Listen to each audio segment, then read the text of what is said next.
Hey man, welcome back to Man Time. Today's episode, we're going to talk about all the things you need to look for when you're going on a mobile welding job, making sure your diesel, in this case Miller D2, is already serviced, ready to go. Everything is done to include trailer maintenance, welder maintenance, and then all the tools you want to pack along with you for a long trip out welding. Welcome to Man Time.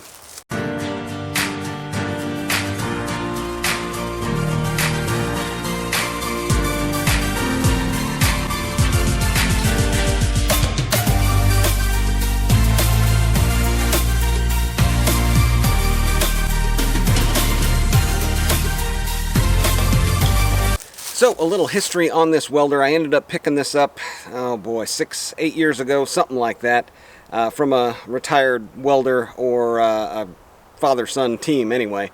But got this welder, towed it home. Tires on it at the time were sketchy, so I was driving, well below the speed limit, somewhere around 30 miles from here to get it back home.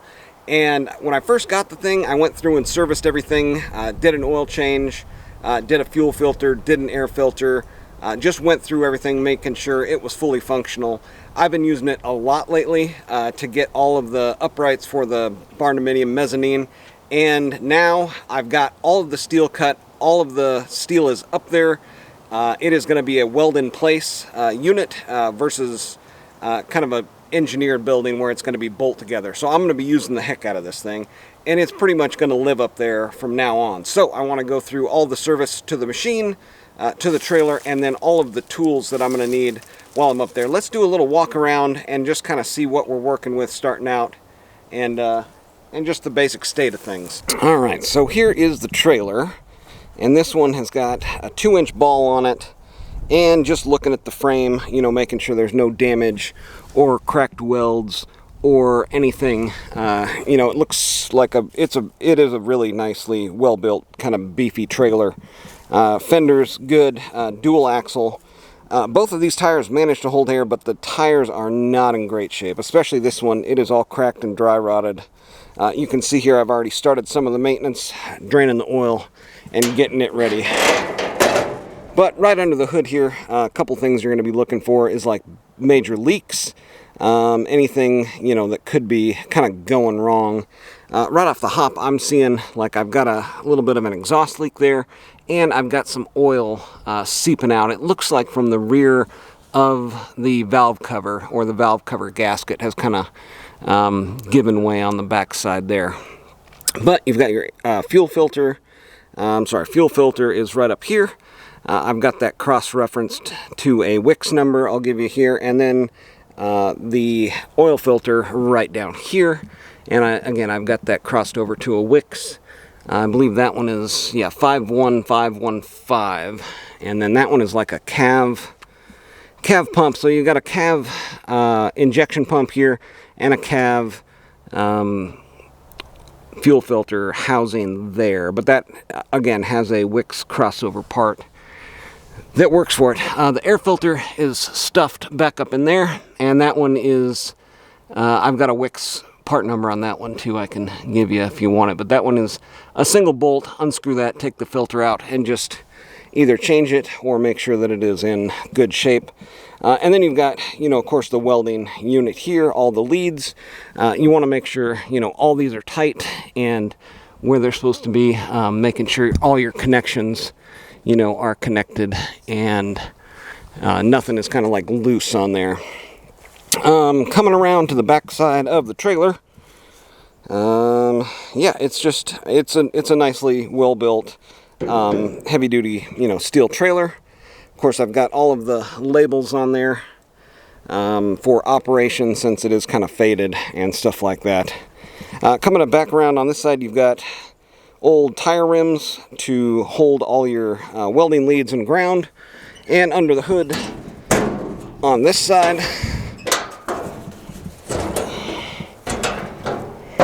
I just noticed one thing I'm missing here. I'm missing a pin that goes through that there, and it looks like that's just a cotter pin, big cotter pin, used to hold that together. On this side, you've got your water separator for your fuel, air intake on top here, alternator, and then it's also got another alternator here, but you've got your dipstick right here. You're going to want to make sure and check that. Probably just go ahead and change it as I am doing here. Got my oil pan down there on the bottom, and the oil and drain plug is right off the front of the oil pan on this model here. It's also got some toolboxes attached. I've got one toolbox here. This is a watertight unit with a lock on it. And this is where I keep all of my welding wire. So I've got a couple different varieties here. 6011 and 7018 are the majority of them. Yeah, 7018, I've got it in 5/32, 1/8. I'm starting to like the 1/8 stuff quite a bit. But yeah, 1, 2, 3, 4, 5, 6, 7, 8, you know, things of welding lead, or welding electrode. Yeah, and again, this one is lockable and airtight. Got some dirt daubers building their home all the way around here. Get rid of some of that. But yeah, you're going to want to keep all your electrodes in a watertight type of situation. Oh boy. And then this is going to require me to go a little bit more in depth on all the tools that you're going to want to take with you. Yeah, so this is a combination of, you know, basically just a storage locker that I've used for both welding, plasma cutting, some forging operations that I've been doing, and I think that's about it. But yeah, it encompasses like a plasma cutter, some forging hammers down here. I've got some spare axe handles here. There's probably some additional axe heads and stuff down there, but I'm going to go through and let's see, we'll look at the different hammers that I've got on hand here, and then all of the kind of stuff, you know, that you want to kind of take with you for welding jobs. Well, let's start digging around through here and see what all we find, starting kind of just down here. Looks like I have got Wasp and Hornet spray. That's going to be a must.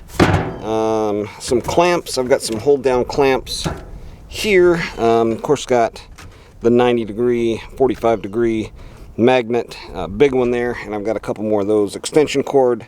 Let's see, actually those are jumper cables, but you're also going to want an extension cord. I've got a welding blanket down below kind of everything here. That's that yellow you see on the bottom. That is a welding blanket. Of course, you've got your 4.5-inch grind. These are going to be flap disc grind wheels. Going to want a bunch of those, and then I've got some sanding belts for my belt sander down there. Let's look at some of these hammers that I've got. Of course, you've got, you know, the big hammer. This one is about a 7-pound. This one back here, I think, is like a 16-pound. Pretty much as big as they come. I've got some more kind of like dainty hammers. This one here is probably my favorite hammer that I've ever got. And it is like a 1-pound or 1.5-pound. Extremely handy, especially when you're, you know, doing small jobs and don't want to be lugging around your typical, you know, 3-pounder, which this one is here. Very nice. And then this one here, this one is another one that is a good kind of all-arounder. Another looks like 3 to 3.5 pound one there. Oh boy. And then I've got this one. This one is going to be, I think, a 5-pounder. Let's see, 4-pounder. So this one is actually a really good one for like forging, but if you've got something that's really not being compliant, that's a good one to grab. And then, let's see here, looks like another 3-pounder or 2.5. Nice, you know, short handle. That's a good one to grab. So, just all that to say, a good hammer selection is always helpful. Okay, moving to the top shelf. Ooh, we're getting bright up here. Okay, so wire brush. You're going to be wanting to brush off that slag and scale from your welds. Also some rasps. A couple different varieties there, round and, you know, heavy, and then, you know, just a big file. I've got, let's see here, my marking stick Down here, got a chisel, got a ruler with a slide on it, and just some, basic, there we go, just some basic hand tools, flathead Phillips, so on. Let's see, good pair of scissors, and I think that is about it. 4.5 inch, again, a 4.5 inch grinder is going to be something you're going to be using quite a bit, so keep all the consumables for that. Another wire brush here, and big dirt dauber nest here. Wire snips, definitely going to want to have those, and a bunch of chisels. Critical. Made a dirt dauber nest right on a bunch of bolts. So those are concrete screws. Those are good to have on hand. What else do we got here? Looks like a 5-gallon jug, replacement fill tube, some replacement battery terminal ends there, and then some other consumables, as well as some more welding electrode there. I think that was kind of bad electrode. That's kind of why I threw it up here. Spare hammer handle up there, and I think that pretty much does it. Alright, so as I was going through there, I saw a couple things missing. One, no cutoff discs for a 4.5 inch angle grinder. I'm going to grab a pack of those, throw those in there. You're also going to want to have probably a 5-gallon jug of whatever fuel your welder takes. In this case, 5 gallons of diesel is going to be included on the trailer here. This one is also set up, I don't know if you saw it, but right underneath the welder itself was a couple tie downs for argon, or I'm sorry, for like an oxyacetylene setup with an oxygen tank, acetylene tank, and then a cutting torch and rig there. Additionally, you would probably want to have a vise somewhere on the unit, which I don't have, but like in the back would be a good spot to have a vise.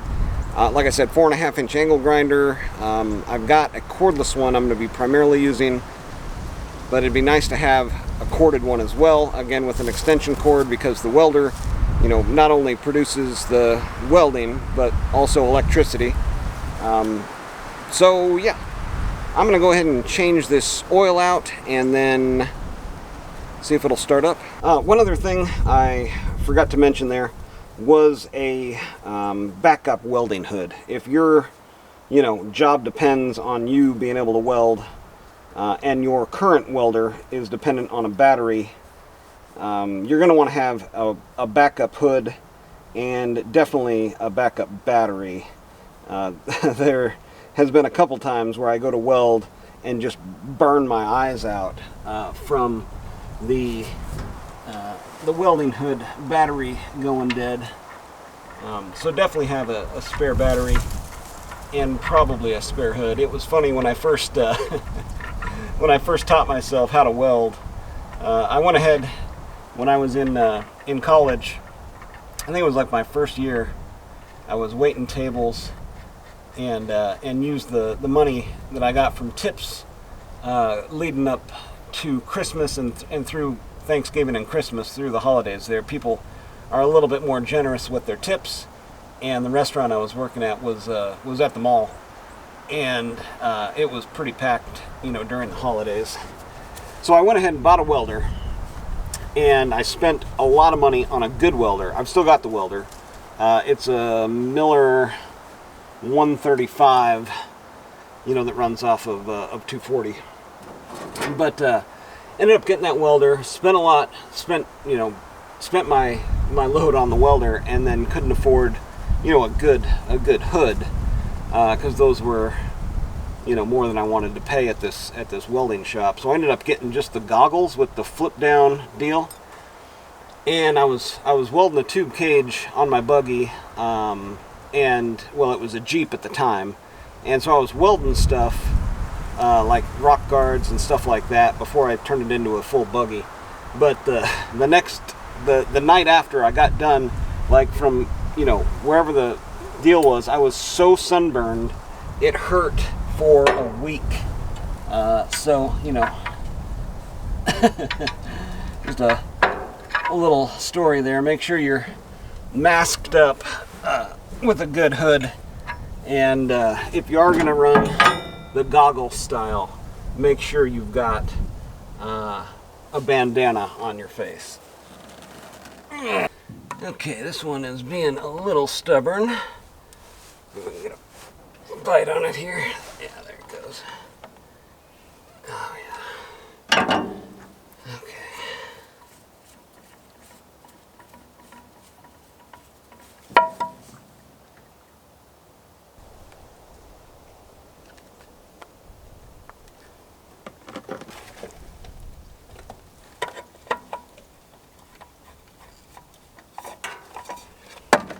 Okay, let's see here.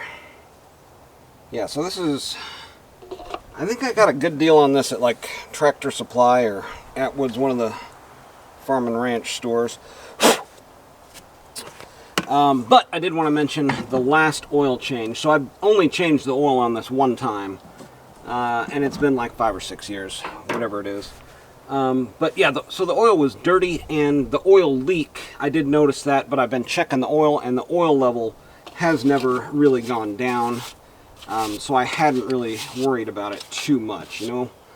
And yeah, so the leak is not bad enough to really get worried about it at that point. But yeah, running awesome. The only real problem I had with it was one of the hard fuel lines ended up backing out of the ferrule nut. It may have even broke. That pretty much does it. I did find a pack of cutoff wheels. I'm going to throw that in. I do have to get this fan guard back on there, but let's start it up. I want to make sure I've got enough oil. And then one thing you'll notice here, this one has a full list of like all of the stuff that this welder has on it, to include the Perkins 4.108 diesel engine. It shows on there oil filter changes, oil capacity, 6 quarts, 5.7 liters, with filter change 7 quarts. Yeah, so that's where I got that number there. Fuel capacity, all that stuff. Last thing I'm going to do is fill it up with fluid. I just got done welding with it yesterday, so I know it does weld. I'm going to try to find a bolt or something for that other side. And then, oh yeah, by the way, it's, you probably didn't see it on this side, but it is down a tire. So one of the tires is completely rotted out and blown out, so it's not going to go down the road. But I can, you know, get it back to where I'm going. Let's turn this thing on, fuel on.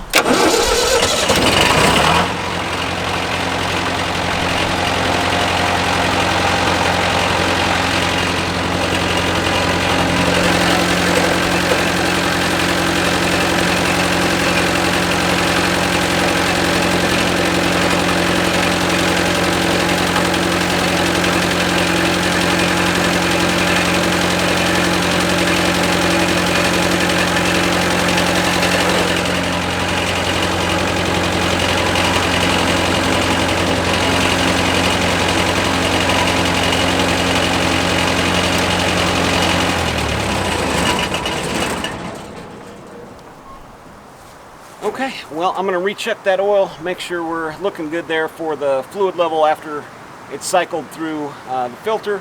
But other than that, I think I've got everything I need. Again, filling it up with fluids and doing that basic service on it. I also got a spare fuel filter I didn't put in there, but I'm going to throw it in there. And I'm going to open up the petcock on that water separator and make sure that's all good to go. But if I missed anything as far as tools or service that you think I should have been doing to get myself prepared, besides, you know, replacing the tires on it, which needs to happen. But again, I'm not going down the road. I'm just setting it back to where I'm doing a lot of the work to my barn dominium. So anyways, that's going to do it for today on Man Time. Get out there, have you some man time too.